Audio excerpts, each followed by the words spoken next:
You're listening to the weekly Parsha Podcast with Ari Goldwag, recorded with Hashem's never-ending assistance in Ramat Beit Shemesh, Israel, 5785, 2024. This week's Parsha is Parshas Noach, and we didn't get to speak about Parshas Bereishis last week, unfortunately, but actually, Noach is the crossover. He's mentioned at the end of Parshas Bereishis, and obviously Parshas Noach is his story of salvation and the salvation of mankind through the tzadik, the righteous individual. And I'd like to quote with you actually a medrash which talks about Noach, which is at the very end of Parshas Bereishis. Pasuk tells us that Vayi Noach ben 500 shana. Noach was 500 years old. And when Noach was 500 years old, Vayoled Noach shlesh bon Hashem Yisrael Yafes. At the age of 500, he had 3 kids. Shem, Cham, and Yafes. The Jewish people come from Shem. Cham and Yafes are also the great-grandparents of all of mankind. And the question that the Medrash wants to help us understand, and we're going to have to think about, is if you look at the ages that the Torah enumerates for all of the other people who have kids in this time when people live to be 900 years old. The person who died young was 365 years old, Chanoich. But they lived a very long time. Only at the end of Parshas Bereishis, Hashem says, or maybe it's in Parshas Noach, I might be mistaken, Hashem says, look, human beings, they're wasting their lives. Instead of living to be 900 years, to 1,000 years, we're going to limit their lifespan to 120 years. Hence we say, Ad Mea Ves Mishana. We wish people that they should live to be 120. But people lived a long time in those days. People lived a long time. Even Avram Avinu, Abraham lived to be 175. Yitzchak lived to be 180. Yosef tzadik lived to be 110. Moshe Rabbeinu 120. But they lived a long time. And what's interesting, and we're fortunate to speak this out and point out, that if you look at the age of people when they had kids in those times, we find that people had kids 65 years old, 85 years old, 100 and something years old. Generally speaking, they had their children in the first 2 centuries of their life. Noach, interesting if we think about it, would establish a kind of way of being which is reserved perhaps for tzaddikim, for righteous individuals, of having children late in his life. He was 500 years old when he had his first child, which was unusual for that time. Think about Avram Avinu. He was 100 when he had his first child. He lived to be 175, so it was also past the midpoint of his life.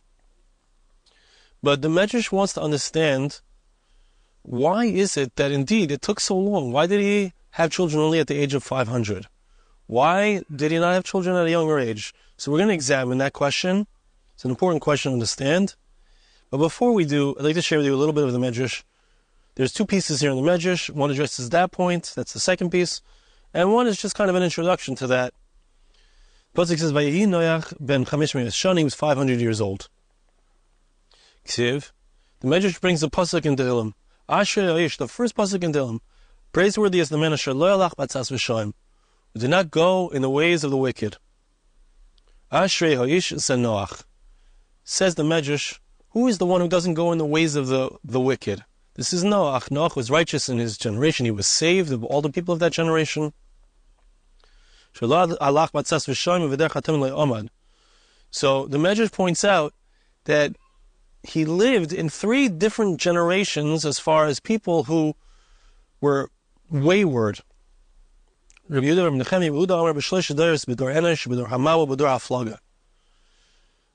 was alive. He was a young man, but he was alive during the Dor Enosh.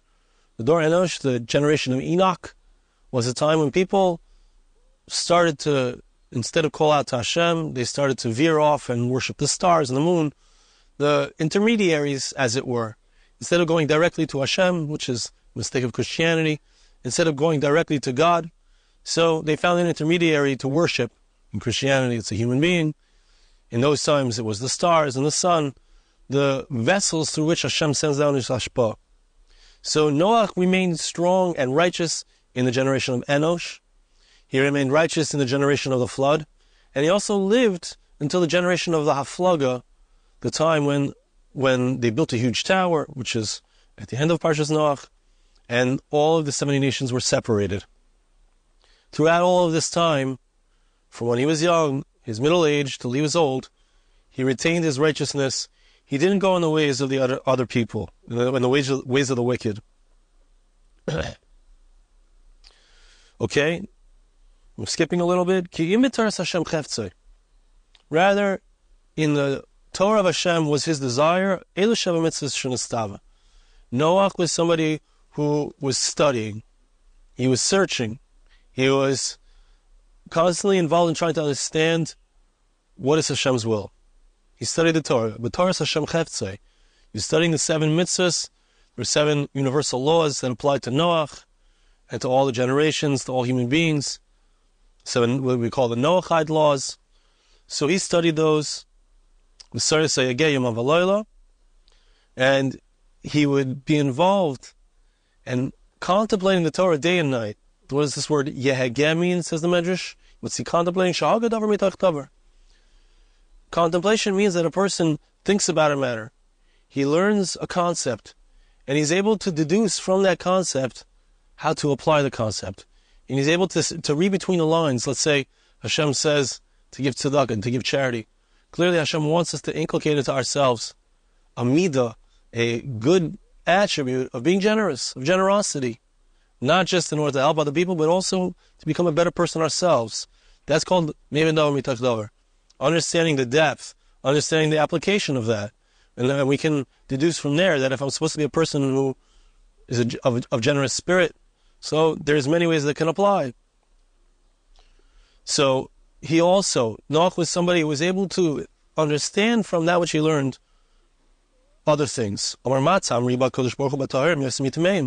example, the Medrash says, Hashem commanded him, take 7 of the pure animals, 7 by 7, maybe 14 of the pure animals, and take 2 by 2, 2 of the impure animals.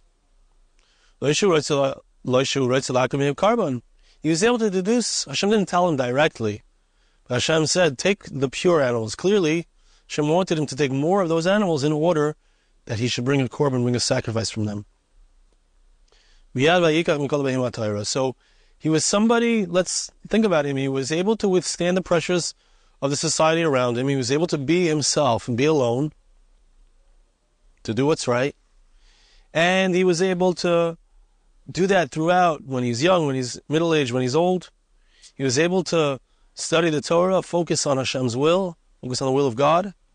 And he was able to deduce from the command of Hashem beyond the letter of the law. What is the result? Pasuk in Tehillim says, very interesting. We're going to see another pasuk, which is the next part of the Medrash, which says the same word. The word is shasul. He's going to be like a tree which is planted on many waters. Now the word shasul, as the Malbim explains on the pasuk, the word shasul is different than nitiyah. To plant something is one kind of thing. I plant something from scratch. I take a seed or a bulb, and I plant it in the earth. And then from there, it grows and it stays in that place. But shasul means something different. It means to take something which has already started to grow, to take, let's say, a tree, which I have right here. We have a rimon tree, a pomegranate tree, which had already started to grow. And to dig it up, and then to plant it in another place. And as the Malbim explains, when you take a tree from one place to another, it has the potential for that tree to grow much more. So it started growing in one place, perhaps a place which had less water, and then you move it to another place where there's much more water. You took the tree, which is the tzadik, the righteous individual, and you plant him in a place of greater waters. Says the Medrash, Hashem planted him inside of the Teiva, inside of the Ark. And I would think of it in terms of the Ark was a way station from a time of utter destruction, of utter wickedness, to a place where all the wickedness is destroyed, and now a new generation can be born, a new generation can begin, which hopefully will have a greater level of righteousness. But as the Malbim explains in the pasuk, the righteous individual, and perhaps we could say about Noach as well, he starts off in this world. He starts off in Olam Hazeh. He's involved in learning, and he's involved in deducing, and he's involved in acts of goodness and kindness. And then, after the person passes away, so the foundation that he developed here in this world, that tree doesn't die. That tree is taken from here and it's supplanted into the world to come, into the world of the souls. But he's able to go from one world to another. And Noach also is able to go from one world to another because of his righteousness, because of his tzidkus. And what's the result of this? His fruit is produced. The fruit comes in its time. Zeh Shem. This is a reference of his three sons to Shem. Shem was the most righteous of his sons. Shem is the forebear of Avram Avinu, of Abraham, of the Jewish people. So that's the fruit that's going to produce and come in its time. And you see here I have a tree which has beautiful green leaves, but there are also some that have fallen. It's the season of fall. And so the leaves start to fall. Valeu means that the righteous individual, his leaves don't wither. They don't wither. They always have water. Maybe there's not enough water here, that's why the leaves are falling off. The righteous individual, even his secondary thing, as the Mepharshim explained, which are the leaves. The leaves are not the main thing, the fruit is the main thing. But the leaves, which are secondary, they also don't wither. And that's a reference, Zecham. Even the least righteous of Noach's children was also given an opportunity. Cham was cursed, but still he would be a servant to Shem. He would learn from Shem. Shem is the righteous one. Cham is not destroyed. Cham is not killed. Cham eventually, his kids are Mitzrayim, the Egyptians. Hagar HaMitzris comes into the Jewish people as a child named Yishmael. Ultimately, Yishmael is going to do tshuva and be righteous in the end of times. Yafes, who's the forebear of, interestingly, the Gemara says in Yuma, Persia, the Iranians, Germany, the Germans. So they have a certain level of atzlacha, they have a certain level of success, material success. But what is that the result of? It's the result of the tzidkus, the righteousness of the tzadik. He sees fruits. His offspring are successful. Okay, so that's all an introduction to what we're going to see here in the following piece of the Medrash. The Medrash brings the pasuk, Shesulim beveis Hashem, chatzis elikeni yafrichu. In reference to the tzaddik, we say this every Friday night, Shabbos morning, and Mizmor Shili HaShabbos at the end. We refer to the tzaddik as someone who is planted, or more correctly, as we said, shasol means implanted in the house of Hashem. He's taken from one place, he starts growing in one place, and he's implanted in another place, which is in the house of Hashem. Perhaps it can mean in the highest realms, after the tzaddik passes away. In the chotzer, in the courtyard of Hashem, they flower, they become great. Shesulim beveis Hashem zen Noach, as we saw in the other pasuk, which says, shasul al gemaim. Here too, who is this that's shasul, that is implanted in the house of Hashem? This is a reference to Noach. Shesalei kadosh baruch hu b'teiva. As Mepharshim pointed out, the word Beis Hashem, which means the house of Hashem, is the same letters. The word Teiva, which means an ark, which means the boat that he built. The word Teiva is made up of the letters of Bayis Hey, the house of Hashem.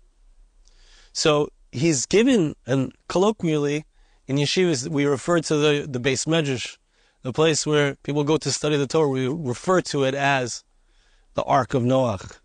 We refer to it as that place to get away, to be alone with Hashem, to be able to reconnect to spirituality, to be able to be strong in the face of all of the craziness of the world, all of the wickedness of the world. So he was separated out and he was replanted in a place where he was alone with Hashem. And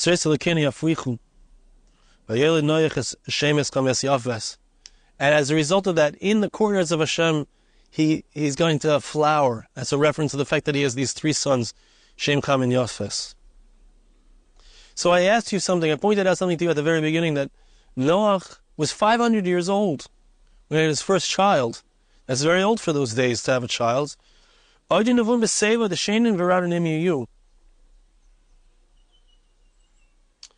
they are old, they will have, it's referring to the tzadik, the righteous individual who has dedicated his days and his life to serving Hashem. When they get old, they'll be so comfortable, everything will be smooth, everything will be wonderful, everything will be refreshed.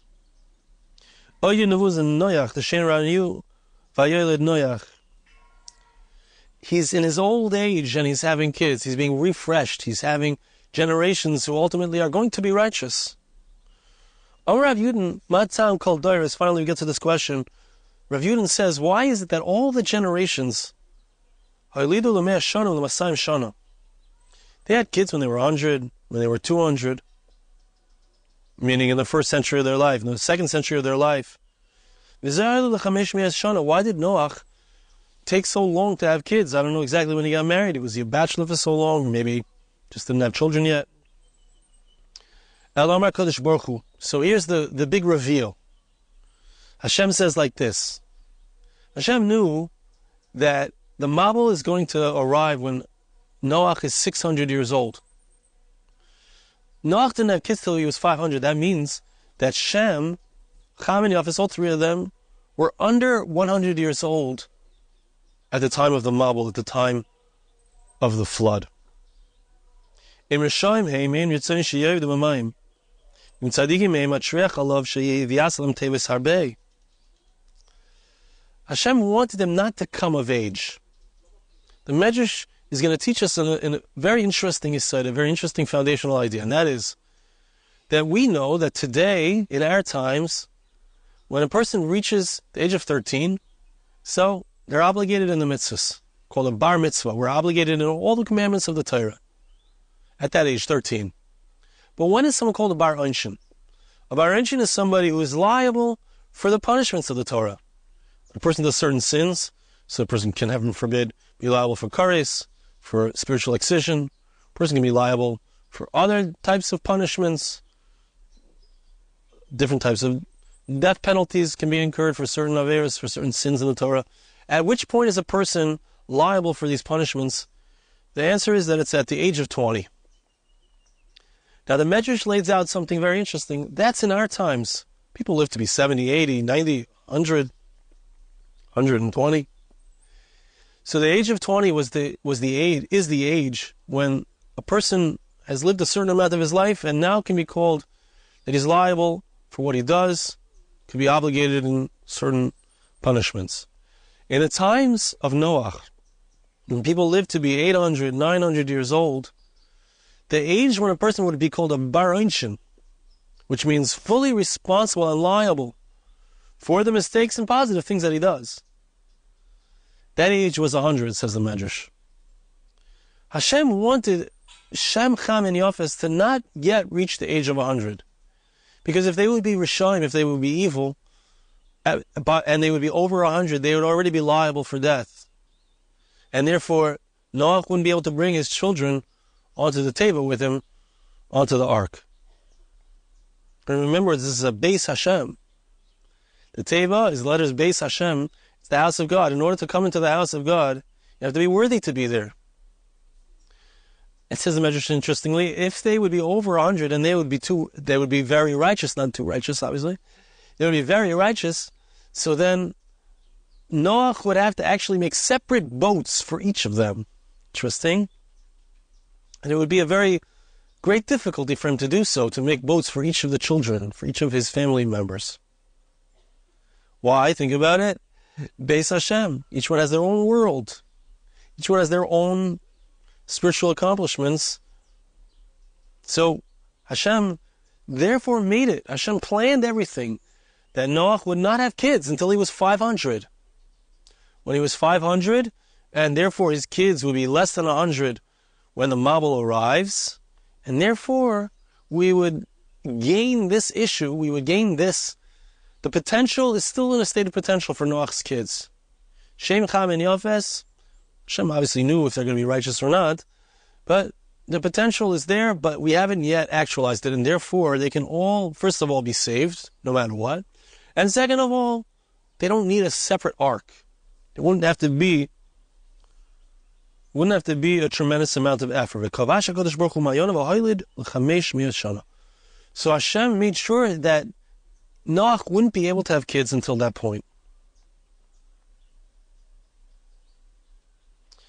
Now, that's the first, this is really the second idea that we're bringing in, but it's a very interesting idea, a foundational idea, that a person develops in the first 20 years of his life, or in those times in the first 100 years of his life. It's all the potential for who he is. But from the age of 20, and in those times from the age of 100, they become their own person. And it starts to flower and give fruit. Now, I want to finish off with one more last point in the Medrash, which is very interesting and teaches us an incredible idea which has to do with the future time, the days of Moshiach, and it connects in to the concept of 100 of the times of Noach. The pasuk says, I'm going to skip a little bit, Yanar ben mea shana yamus. The pasuk says that when Moshiach comes, when Messiah arrives, in that unusual age of spirituality and closeness to Hashem and revelation of Hashem in the world, so when the people will live very long, just like it was in the times of Noach. People will live a long time. And if someone dies at the age of 100, the pasuk says, it's a pasuk in Yeshaya, chapter Samachay, pasuk Ches, chapter 65, verse 20. If a person dies at the age of 100, then it will be considered that they died young. That's what the pasuk says. Now the Medrash gives us a very interesting machlokes, an argument about what's going to be in the future. We know that people are going to live forever. Once the Tchias HaMesim, once there's a resurrection of the dead, so people will live forever from that point on. We'll get a new body. The Kabbalah explain we'll get a brand new body. The body that we have currently is not capable of living forever. We'll have to have a new body which is more spiritual, and that body will indeed be able to last forever. But the question is, the Medrash addresses, who's going to live forever? Who's going to live forever? So, there's a machlokes here. Rabbi Nechemiah, B'Shem Rabbi Lazar, B'Noach Rabbi Yossi Aglili, Omar. Rabbi Nechemiah said, Rabbi Chanina, I'm reading the wrong spot. Rabbi Chanina, Ein misalas lavai ela ba'odei kechavim bilvad. Rabbi Chanina establishes that the Jewish people will live forever, but not the non-Jews. Those who have not entered into the covenant of Avram Avinu, have not become a Jewish person by the time Moshiach comes, so they won't live forever. Only the Jewish people will live forever, according to Rabbi Chanina. And that's supported by the pasuk.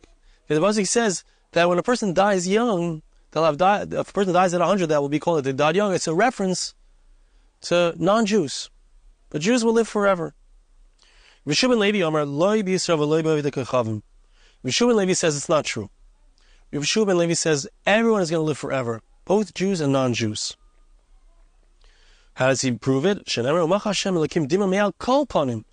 pasuk says, in reference to the fact that people will no longer cry because there will no longer be death, Hashem will erase the tears from all faces.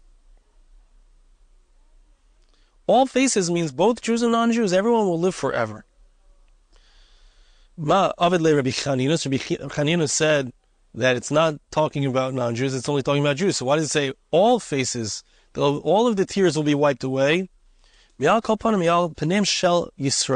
means off the faces of all of the Jewish people, and as the Mephoshim explained, because you might have thought that there could be individuals amongst the Jewish people who also don't live forever. Maybe they weren't as righteous, maybe they weren't as learned, maybe they weren't as connected. Pasuk is saying is of all of the Jewish people are included in the fact that they'll live forever. So now the Medrash says, what about the pasuk Kiyanar ben mea shanim yamus? So Rabbi Chanina says, Rabbi Chanina is very good. He says, there's someone to die at 100. That's a non-Jew. What about, according to what it says, everyone's going to live forever? Ma avid Rabbi Yeshua ben Levi, roi l'chol anashim. He says something powerful. He says, back to what we said about Noach's kids, that when it says in the pasuk that someone will die at 100, that will be called dying young, it doesn't mean that people will die in the future. It means that a person can be liable for death in the future. At the age of 100, in the future time, whereas now it's the age of 20 that people can be liable for death if they've done certain sins, that age will be the age, it will be 100. Again, it will return to being 100, like it was in the times of Noach. It's going to be that way in the future as well. It will be, that's what the pasuk means, Kinar ben mea shanim yamus. Doesn't mean that the person will die young, because no one's going to just die naturally. But it does mean that by the age of 100, a person could be liable to be killed by a court for having done a certain sin, which needs explanation, of course, because l'chayra, in the future time, when Moshiach comes, people won't have Yetzer Hara, they won't have an evil inclination, there won't be people sinning anymore. So we need to understand what that means. But what I'd like to point out, what I'd like to understand and think about and leave you with, is the fact that in the times of Noach, that's how it was. People lived a long time. People lived to be 900 years, and the age of 100 was the point, which is very interesting to think about. And when a person has a longer life, so that means that in the younger years, there's, you could say, less responsibility, or he's still in a state of potential, since the potential is going to be actualized over a much larger time. But when it comes to the future, it's going to, or when it comes to the present, let's say, so that time, the 20 years, is the amount of time that we have potential, and then it's actualized. But it's going to return to the way it was again. And as we spoke about on Sukkot, we spoke about the fact that in the times of the Midbar, there was a certain revelation with the Shekhinah, and that's something that we had the Ananei HaKavod, the clouds of glory. That was something which was experienced then, and it's going to be experienced again in the future in times of Moshiach. You see that there is more than one. There's many parallels between what happened in the past, in the times when there was a greater revelation of Hashem. It's going to return to that again, and that's reflected in the fact that it's going to be the age of 100 is going to reflect that time when the potential is still dormant, we could say, and it doesn't get actualized until further along. The bottom line that I'd like to bring out from here is that the tzadik, the Noach, and his kids, they're in the Teiva, they're in the Beis Hashem, they're shusel, they're removed, they're taken out of the ground, and they are planted into a place where they will have a greater potential to be great, to develop spiritually. And sometimes there's a person like an Avram Avinu who can create around him a greater seviva, a greater group of people to steig with, to grow with. And sometimes there are individuals who don't have that koach, like a Noach, and he needs to go into his teva, and he needs to start a new world with his own kids and brand new potential. But we all have this within us, the ability to recognize, to think about, to learn the Torah, understand Maven Davar Mitoch Davar, and to take ourselves out and be alone. Be alone in the Beis Hashem. Be in the place where we can grow, the Beis Medrash, the place of study, the place of learning, the place of ultimate growth and connection to Hashem. I bless you and ask you to bless me that we should indeed understand this, develop this, think about this, and grow. Thank you so much for listening. Have a wonderful Shabbos. This podcast was made possible through the gracious donations of listeners like you. For more podcasts like this, please visit www.arigoldwag.com or search on iTunes Ari Goldwag.